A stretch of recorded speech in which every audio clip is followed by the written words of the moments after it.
제대로 말씀 못 나눴는데요. 4장, 5장, 6장 이렇게 말씀 가지고 나누고요. 내일부터는 우리 이정환 목사님께서 7장부터 이렇게 말씀을 전해 주실 예정입니다. 이제 내일부터는 또 이제 새벽기도 인도를 오철성 지사님께서 앞에서 담당해 주시고, 또 월화 이거는 원래 하시던 분들, 기도 담당하시는 분들도 원래대로 그렇게 하시는 거고요. 다만 수목금 이렇게 3일은 오철성 지사님께서 또 인도해 주시고, 그리고 기종환 목사님 위해서도 여기서 기도해 주시면 감사하겠고요.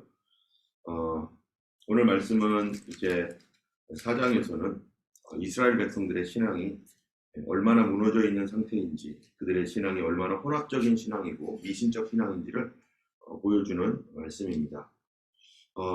이 사무엘 시대도 역시 무슨 시대냐면 사사 시대라고 할 수 있죠.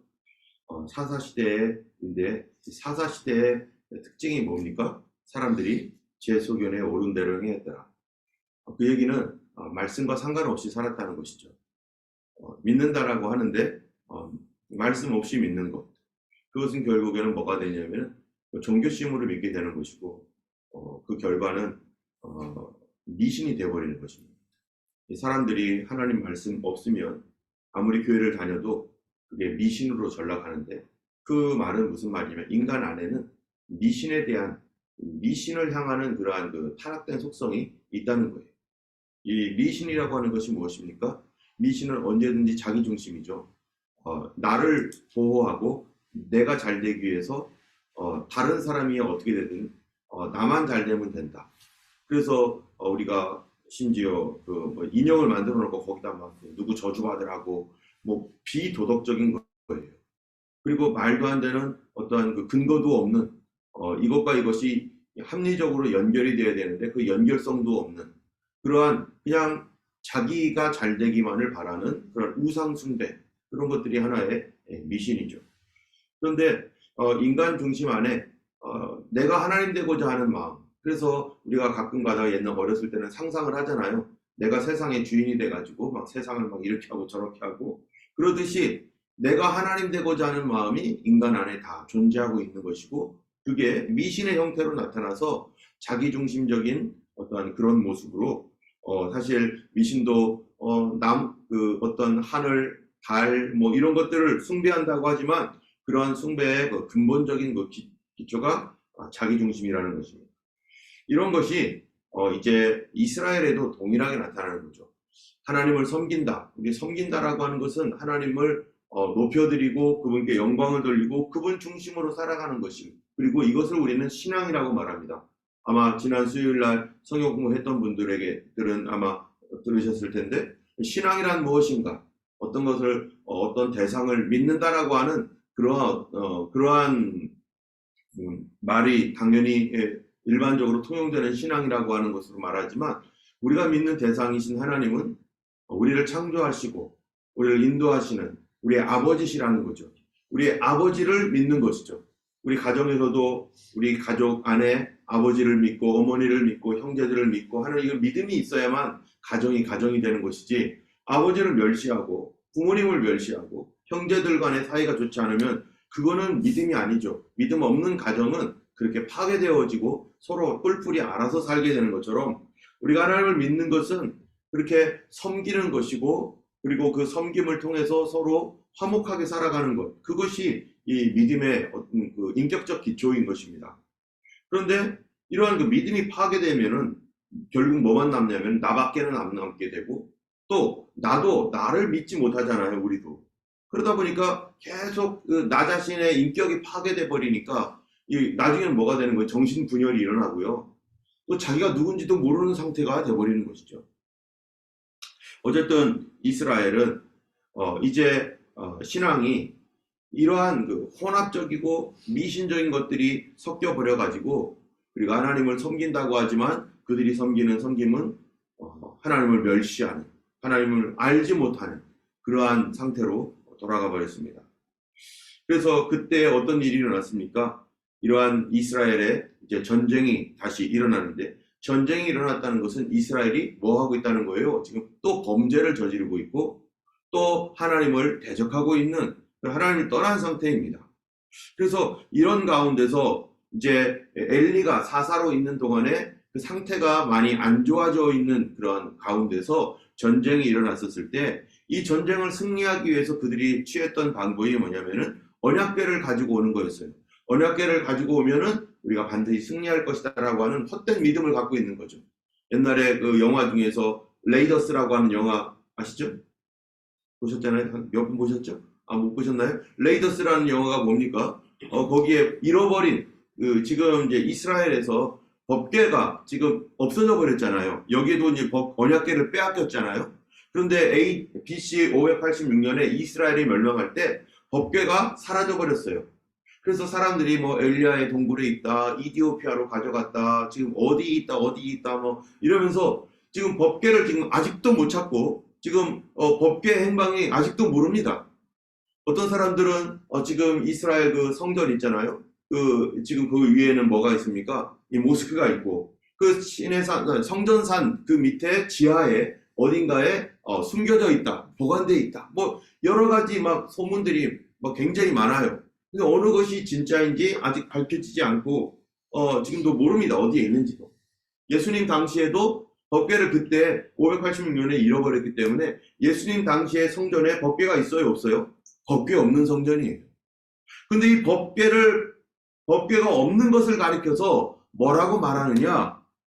우리 이 4장 끝에 보면은 뭐라고 되냐면은 이 이스라엘이 법궤를 가지고 와서 전쟁에 참여했다가 법궤를 빼앗겨 버렸습니다.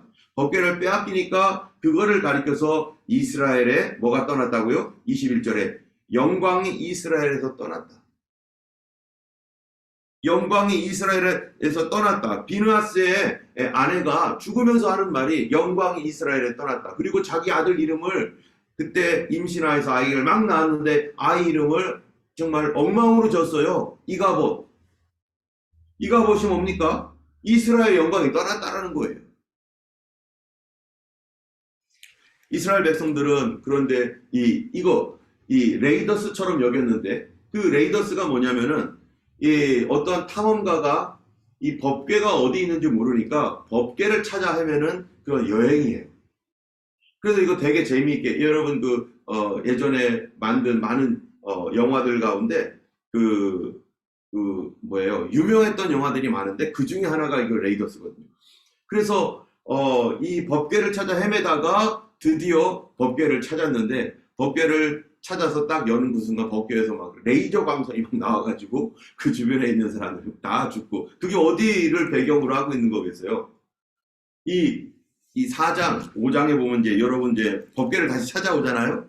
법궤를 찾아왔는데 사람들이 호기심이 많아가지고 이 법궤에 도대체 뭐가 있는가? 하나님의 법궤, 이스라엘 백성들이 지금 이 법궤를 어떻게 여기는 거예요? 소중히 여기지 않는 거예요. 뭘로 보고 있는 거예요? 하나님의 그 임재, 하나님의 영광 이런 거를요. 그들은 뭘로 보고 있습니까? 하나의 호기심거리로 보는 거예요. 하나님에 대한 존중함이 하나도 없어요. 그래서 나중에 여기저기 갔다가 법궤가 그 블레셋에 빼앗겨가지고 5지역을 돌아다니면서 막 그냥 우여곡절 끝에 법궤가 베세메스로 돌아왔을 때 이 베세메스로 돌아왔을 때 그 백성들의 하는 행태가 바로 하나님에 대한 존중감이 눈꼽만치도 없는 거죠. 그냥 호기심으로 보는 거예요. 그래가지고 이 법궤는 함부로 열어서 안 되는 것이고 하나님의 그 안방이라고도 할 수 있잖아요. 이 법궤가 원래는 어디 있는 겁니까? 이거 지성소에 있는 거죠. 그러면 이스라엘의 그 성전이 앞에 뜰이 있고 그리고 번제단이 있고 그 다음에 성소로 들어가고 건물 안에 성소에 들어가면 그 안에가 지성소인데 그 지성소는 마치 우리 집에서 가장 중요한 안방과 같은 곳이잖아요. 안방 함부로 안 열어주잖아요. 안방과 같은 곳인데 그 안방 안에서도 법궤는 더 중요한 곳이거든요. 이 핵심적인 곳이거든요. 그런데 그 법궤를 끄집어내가지고 그거를 전쟁터로 가져왔는데 그들의 신앙은 이 법궤를 뭐로 보고 있느냐? 이 제사장마저도 하나의 우상단지, 하나의 그들이 가지고 있는 부적처럼 여기고 있는 거예요. 십자가 목걸이 갖고 있으면은 이 십자가 목걸이가 나를 지켜준다, 뭐 이런 식의 생각을 하는 거죠. 이 부적처럼 여기는 신앙, 이러한 신앙들이 이 성도들 안에 하나님의 살아계신 하나님의 이 인격을 존중하지 않으면 하나님을 이런 식으로 여기는 거죠. 그래서 내가 무엇을 하든지, 내가 어떤 일을 하든지, 내가 성경책 갖고 다니면 천사들이 다 보호해주고, 십자가 들고 다니면 내가 무슨 짓을 하든지 다 부적처럼 보호해준다라고 하는 이런 잘못된 생각들. 그래서 어떤 물질, 어떤 장소, 이런 것들을 특별히 막 신성화 시켜가지고 그런 것들을 막 가지고서 자기도 벌벌 떨기도 하고 또 그것이 나에게 있으면 나를 보호해주는 보호막이 된다라고 그렇게 잘못된 착각 속에 살아가고 있는 거예요. 물론 이러한 것들이 너무 지나치게 그렇게 가도 안 되고 너무 없어도 안 되죠. 교회 안에서 거룩함이라는 게 있잖아요. 우리가 비록 이 건물이 하나의 건물이지만 그러나 여기서 예배드리고 기도하는 곳이니까 우리가 무슨 마음을 갖습니까? 존중하는 마음을 갖는 건 당연하죠. 그리고 강대상이라든지 이런 것들을 존중하는 마음을 갖는 거는 당연한데 이러한 것들이 너무 없는 것도 사실은 문제이고 좌로 너무 치우치는 거, 우로 너무 치우치는 거 둘 다 문제인 것입니다. 때문에 하나는 너무 신성화해가지고 그거를 막 여기 가면 막 벌벌 떨면서 막 이거를 막 대단하게 여기고 막 이것만 가지고 있으면 그게 나를 다 보호한다라고 하는 이 착각 속에 살고 있는 것도 결코 사람에게 그것이 성경적이지도 않고 하나님을 기쁘시게 하는 것도 아니죠. 그 안에 다 뭐가 숨겨져 있는 겁니까? 바로 내가 어떻게 살든지 하나님은 나를 보호해 줘야 되고 내가 하나님을 부리고 하나님 내 종인 옛날에 알라딘의 요술램프처럼 지니 그 힘센 지니가 어찌하여 그 조그마한 요술램프에 들어가가지고 내가 비빌 때마다 나타나가지고 왜 도와줘요? 인간 안에 있는 그러한 습성, 이 미신적인 생각이 바로 그런 식으로 만들어져서 하나님도 내 알라딘의 요술램프처럼 하나님도 요술램프처럼 그 안에 내 속에 가다 놓고 내가 원할 때 언제든지 무슨 일이든지 나타나가지고 내가 원할 때 나를 도와주시고 내가 필요 없으면 나한테 아무런 쓸모가 없으면 그냥 요술램프 속에 탁 들어가가지고 내가 막 살다가 또 나에게 불리한 일이 생기면 또 비나이다 해가지고 또 비비면 또 나타나고 이런 식으로 하나님을 생각하는 전혀 신앙도 아니고 하나님을 존중히 여기는 것도 눈꼽만큼도 없는 그래서 그거를 막 열었던 사람들이요. 여기서 5만 70명이 죽었다고 하는데 어느 사본에는 5만이라고 하는 그 숫자가 없어요. 70명 정도가 하나님의 그 법궤를 막 서로 보겠다고 막 문을 열었나 보죠. 거기에 도대체 뭐가 있지? 법궤에 엄청난 어쩌면 보물이 있다라고 생각했을 수도 있어요. 거기에 큰 금이 있다고 생각할 수도 있죠. 거기에 또 다른 뭔가가 있겠지 하고서 막 열어 젖혔다가 거기서 하나님을 존중히 여기지 않은 사람들의 결과가 뭔지. 여러분 우리가 하나님의 거룩함에 대하여 우리가 하나님의 거룩함을 존중히 여기고 믿을 때 어떻게 믿어야 될 것인가. 하나님을 호기심거리로 여기고 그런 태도로 하나님을 믿을 것인가. 그러면 그것이 그들이 비록 교회를 다니고 예수를 믿는다고 할지라도 그러한 태도가 뭐가 되는 거예요? 자기 자신을 죽이는 거예요.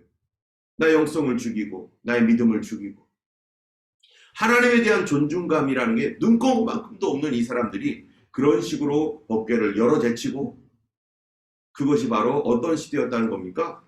사사시대의 특징이었다는 거예요. 그러나 하나님은 어떤 하나님이신가?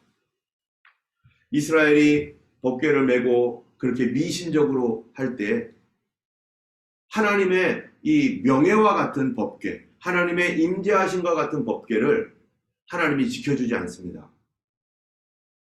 그건 하나의 상징이죠. 상징.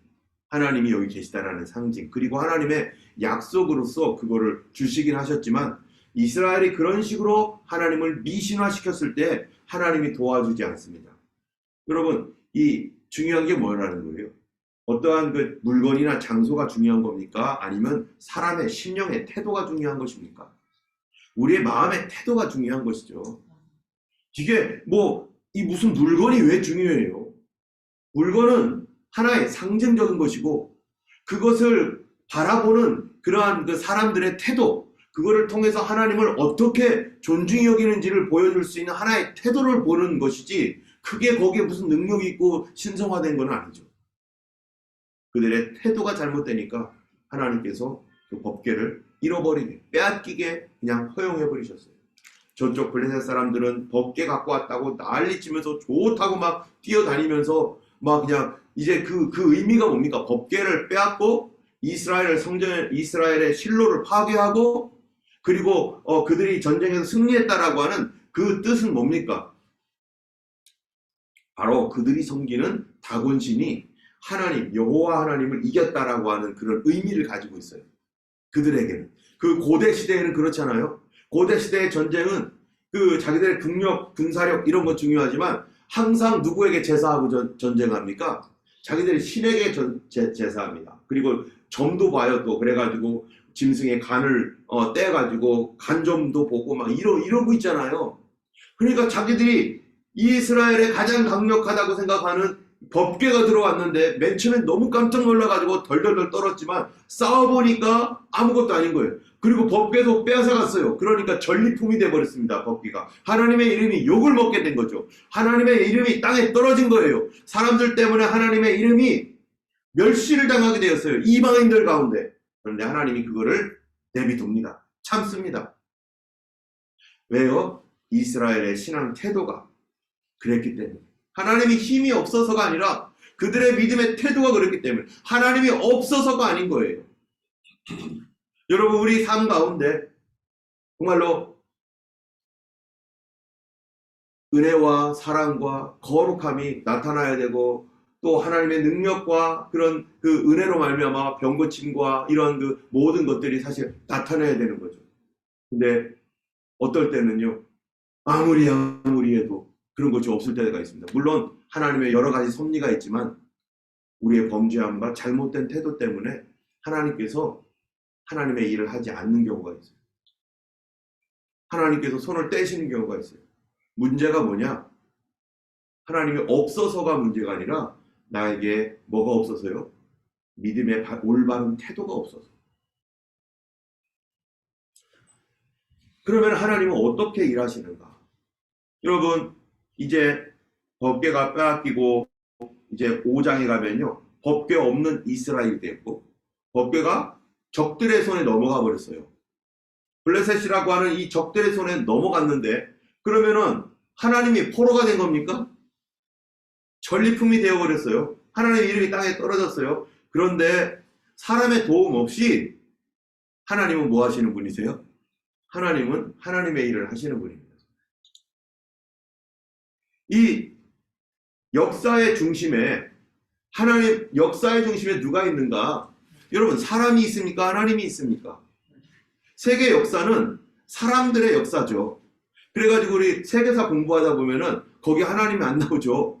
열심히 뭐 이집트가 세계 최강국이 되었다가 그 다음에 아시리아, 바벨론, 뭐 페르시아, 뭐 바벨론, 뭐 그 다음에 헬라, 로마 그리고 또 계속해서 이게 세계가 넘어오면서 또 여러 제국들이 막 나타나잖아요. 맘루크, 또 몽고 제국, 또 뭐 영국이 엄청나게 커져가지고 해가 지지 않는 나라로서의 영국 제국, 뭐 이러한 그 미국도 그렇고 일본 뭐 하면서 1차 세계대전을 겪고 지금까지 올라오면서 세계 역사를 보면은 막 이 세계가 막 출렁출렁 거리면서 망할 것 같다가도 다시 살아나고 막 하면서 어떤 세상이 커졌다가 심지어는 이슬람이 막 커져가지고 막 크리스찬들이 막 어려움을 당하고 막 이런 여러 가지 과정들이 막 다 나옵니다.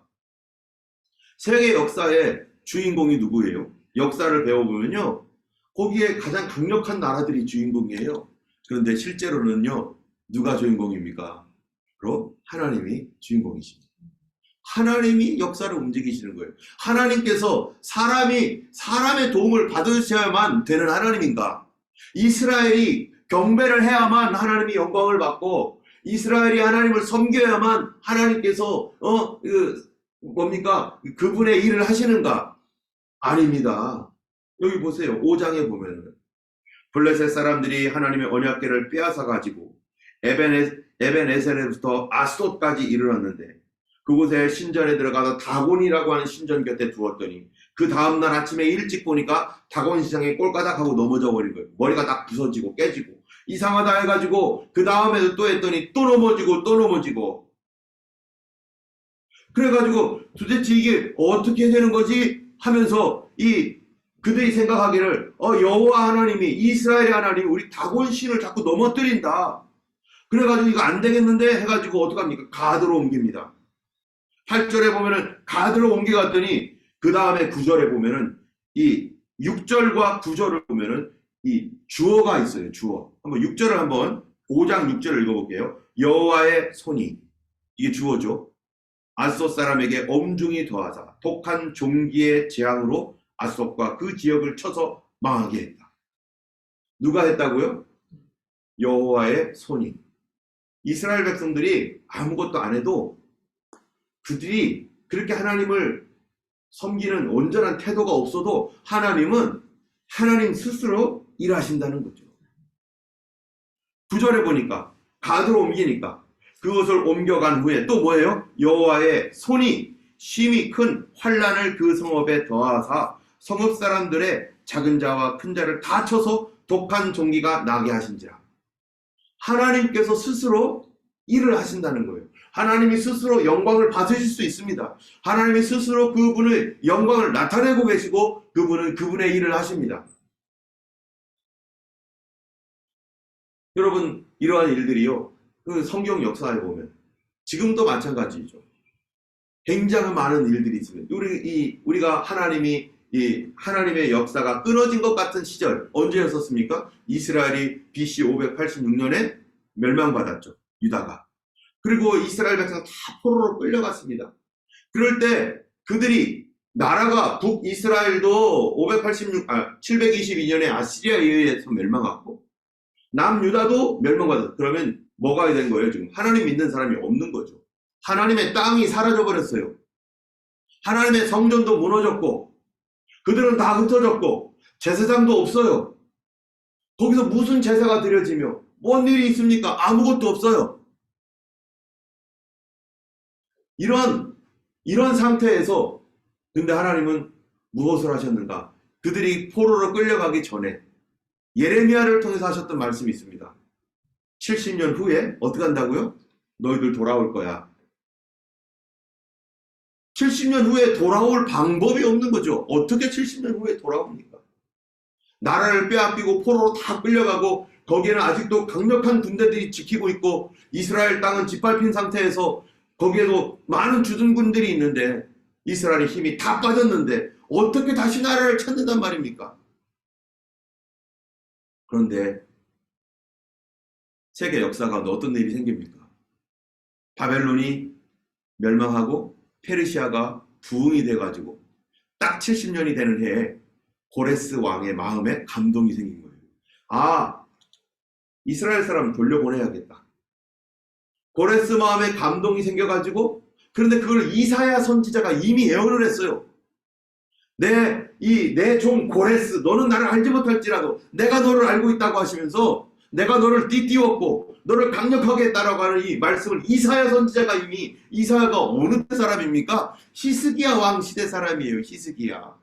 아직도 이 유다가 멸망하지도 않은 상태인데 히스기야 시대 때 어떤 일이 일어났죠? 북아시리아에 의해서 북이스라엘이 멸망받았습니다. 그 시점이에요. 그 시점. 아직 그때가 700 몇 년경이죠. 722년에 북이스라엘이 멸망하고 유다는 앞으로 586년에 멸망하니까 아직도 200년 이상 남았어요.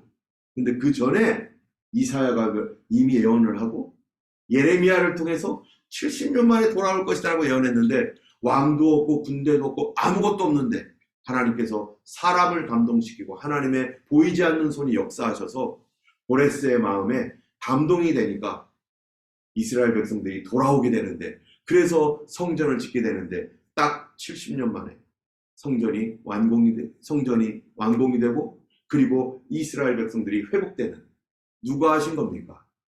바로 사람이 한 게 아니라 하나님 스스로 그분이 그 일을 행하셨습니다. 여러분 예수님께서 십자가에 달려 돌아가시고 이제 성전도 다 무너졌죠.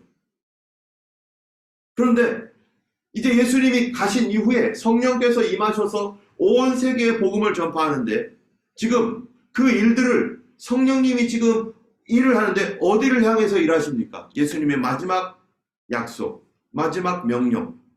성령이 임하시면 권능받고 예루살렘, 온 유다, 세마리아 땅끝까지 이르러 복음이 전파될 것이고 천하 만국에 복음이 전파되면 뭐라고요? 그제야 끝이 올 것이고 그리고 주님이 오셔서 이 세상을 심판할 것이고 이거 누가 하는 겁니까? 사람들에게 맡기겠어요? 우리가 그거를 오게 하는 것입니까? 하나님께서 스스로 그 일을 하시는 것입니다. 그런데 하나님은 그 일을 홀로 하기를 원하지 않는다는 거예요. 누구랑 같이 하기를 원하시는 거예요? 하나님의 백성들을 부르시는 거죠. 나랑 같이 일할 사람. 하나님이 다 하실 수 있지만 하나님이 다 하시면 더 잘할 수 있죠. 그런데 하나님께서 우리를 그분의 역사에 부르셔서 하나님의 일에 동참하게 하시고 그 일을 통해서 하나님이 우리를 건지시고 우리의 믿음을 견고하게 하시고 우리를 새롭게 하시고 하나님은 하나님의 일을 지금도 하십니다. 그런데 그 일을 할 때 누구를 부른다고요? 우리를 부르신다고. 그래서 하나님께서 이 호주의 이 복음과 열방의 구원을 위해서 하나님께서 없어도 되는 우리 교회였죠. 우리가 여러분이 잘 아는 대로 2010년에 이 교회 완전히 닫아버린 교회. 수많은 지금도 400개가 넘는 교회가 시드니 땅에 있는데 이 교회 하나 사우스 쪽에 없어도 되는 교회. 그런데 굳이 하나님께서 이거를 우리 교회를 세우시고 그래도 계속 이어지도록 하시는 것은 우리가 여기 오기 전에 여기도 저도 불륜 받아서 왔고 여러분도 같이 왔는데 우리가 다 같이 하나님 부름 받고 왔는데 우리가 여기에 오기 이전에는 우리는 이 교회가 있는지도 몰랐고 이 교회가 여기에 왜 있어야 될지도 모르는 그런 전혀 상관없었던 우리들이죠. 그런데 어떻게든 간에 가라고 해서 저도 왔고 여기에 오신 분들 저도 기도하면서 하나님 부른 사람 오게 해주세요 해서 다 같이 와서 이 일을 하면서 예수님 오실 날을 기다리고 예수님 오심을 전파하는 그런 교회가 되자. 그런 사명 가지고 우리가 여기 와 있는데 우리에게 하나님께서 이곳을 향한 여기에서 뭔가를 해야 할 하나님의 특별한 섭리와 사명이 있기 때문에 하나님께서 사람을 찾다가 누구를 찾은 거예요? 여기 계신 분들을 찾은 거죠. 그리고 우리를 보낸 거죠. 다른 사람이 올 수도 있는데 왜 하필 납니까? 제가 그 기도를 했던 거죠. 다른 사람이 오면 더 잘할 텐데.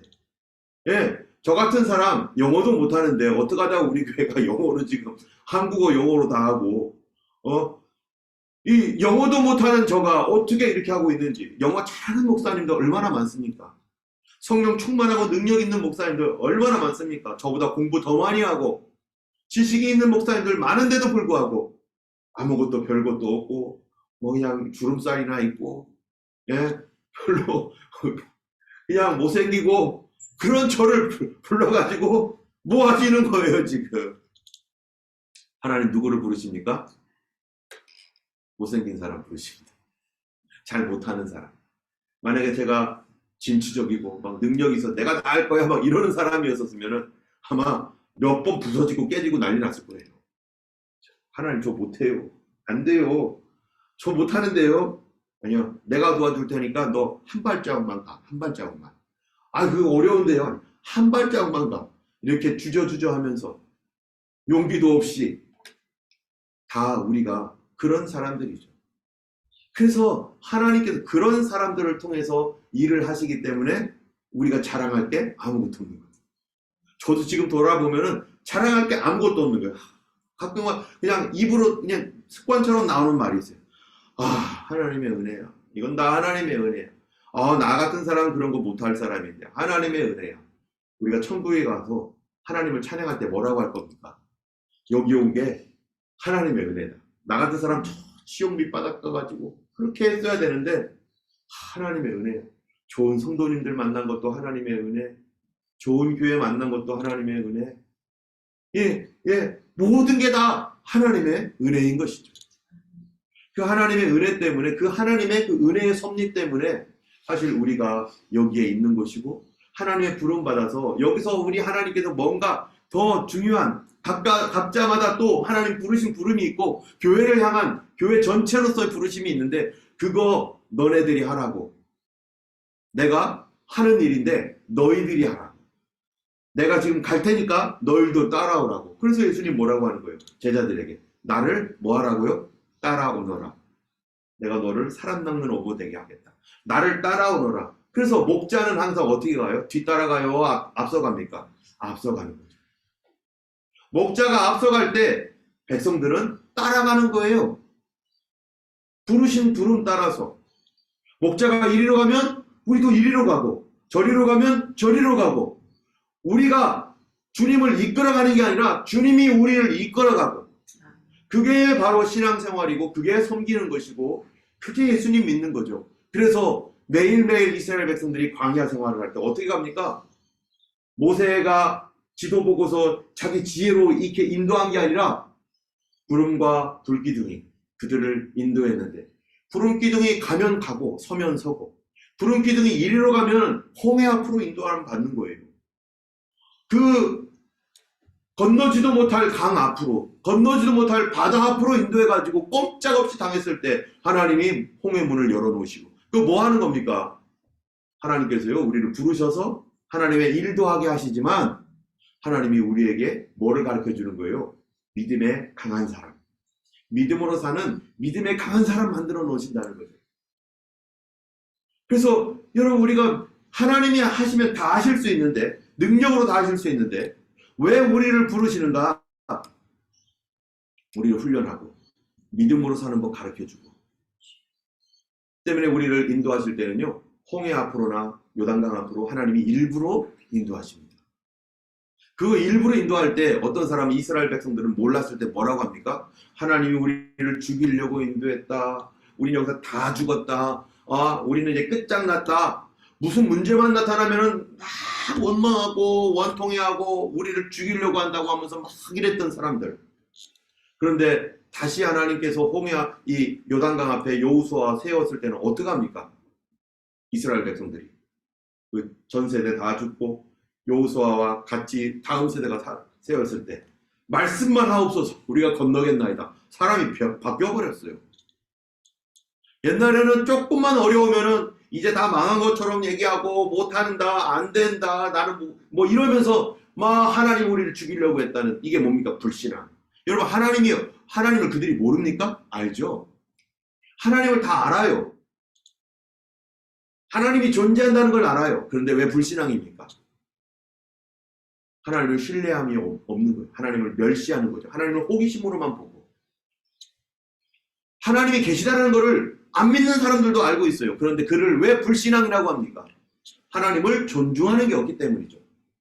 부모님이 계셔요. 그런데 왜 불효자라고 말합니까? 부모님을 존중하지 않기 때문에. 우리가 하나님이 계시다라는 사실을 누구는 몰라요. 다 알죠.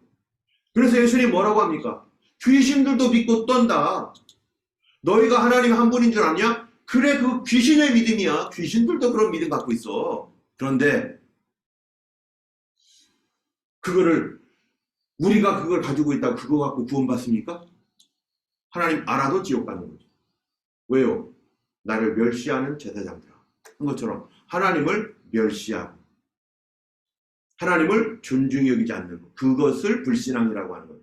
믿음 없다라고 하는 것은 하나님을 존중히 여기지 않는, 존중함이 없는 태도, 이게 믿음이 없는 것이지 하나님이 계시냐 안 계시냐 이런 것 따지는 것이 아닌 것이죠. 때문에 어린 아이일지라도 하나님을 존중히 여기는 마음이 있다면 그는 믿음이 있는 사람이지만, 아무리 오래 신앙생활하고 하나님이 계시고 하늘에 놀라운 것들도 다 발견하고 은혜도 체험했지만 하나님을 존중함이 없는 것, 그거는 불신앙입니다. 믿지 않는 사람이에요. 이스라엘은 그들이 말씀이 없어서 이런 믿지 않은 가운데 있었습니다. 얼마나 어느 정도였는가? 여러분, 이 이스라엘 백성들이 언약궤가 5군데 가면서 독종과 재앙이 막 나타났습니다. 그래서 그들이 안 되겠다 해가지고 뭐예요?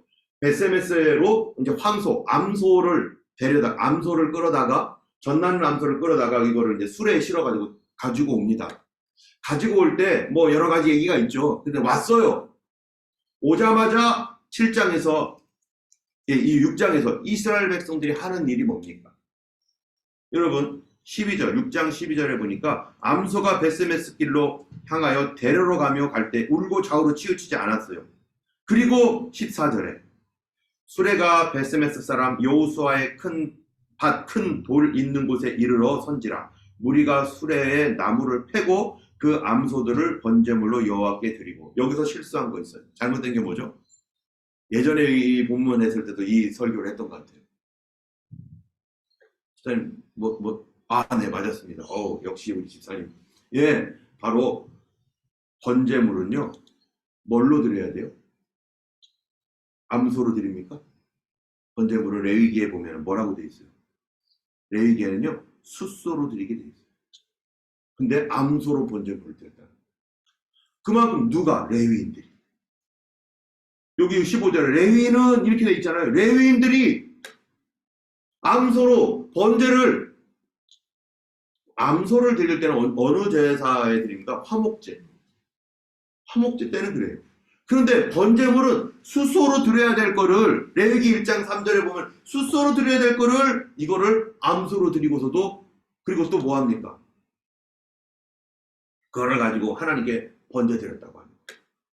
그리고 나서 번제 그렇게 드리고 나서 또 뭐예요? 법궤가 온 걸 보고 사람들이 우르르 몰려가가지고 법궤 속에 뭐 있지? 하고 이렇게 보고. 이게 뭐예요? 존중하며 하나님을 알지도 못하니까 번제 제사 이상하게 드리는 거고, 그리고 존중함도 없으니까 법궤 함부로 열어보는 거고. 하나님의 거룩함을 뭐 해야 됩니까? 하나님을 존중히 여긴다면 지켜드려야 되는 거 아니에요? 그것이 비록 상징적인 것일지라도, 교회를 하나님을 존중히 여기면은 교회가 비록 상징적인 것일지라도 이 교회를 소중히 여기고, 그리고 교회 물건들을 소중하게 다루고, 하나님을 존중히 여기니까 의자일지라도 그런 것들도 이게 함부로 하지 않고 잘 하나님을 존중히 여기는 태도, 그게 무슨 신성이 있고 이런 게 아니라 하나님을 존중히 여기는 태도로 하는 거니까. 그런데 그런 존중함이 없을 때 그거를 뭐라고 한다고요? 그걸 불신앙이라고 하는 것입니다. 경멸히 여기는 거를. 사람들을, 우리 성도들, 우리가 왜 성도들을 성도라고 합니까? 거룩한 하나님의 자녀들이기 때문에. 그러면 하나님을 존중히 여기는 자는 어떻게 해요? 성도들을 어떻게 여기고? 존중히 여겨주고, 어린 아이일지라도 아이들을 존귀하게 여겨주고, 그래서 아이들에게 말이라도 따뜻하게 해주고, 어린 아이들에게 안아주고. 요번에 우리 교회 아이들 올 때 참 성도님들이 그 아이들을 참 사랑해 주셔서 처음 오는 아이들이 이렇게 누구예요? 이렇게 왔을 때 안기고 탁 안아주고 얼마나 감사해요. 어린 아이일지라도 함부로 말하지 않는 거. 왜요? 하나님을 존중히 여기니 그게 태도니까. 오늘 우리가 하루 살아가면서 하나님을 존중히 여기는 삶, 하나님을 존귀히 여기는 그런 삶을 회복하길 원하고, 그리하여 나를 존중히 여기는 자를 어떻게 한다고요? 하나님께서 내가 그를 존중히 여기고 나를 멸시하는 자를 하나님이 멸시한다. 그래서 이 사무엘상에 보면은요, 그 얘기가 쫙 나오는. 사무엘상하로 가면 사울 하나님 존중히 여겼나? 다윗은 하나님을 존중히 이 얘기가 쫙 나가요. 그래서 사무엘상의 가장 핵심적인 단어 중에 하나가 뭐냐면은 사무엘상 2장 30절입니다. 제가 한번 읽어보고 기도하겠습니다.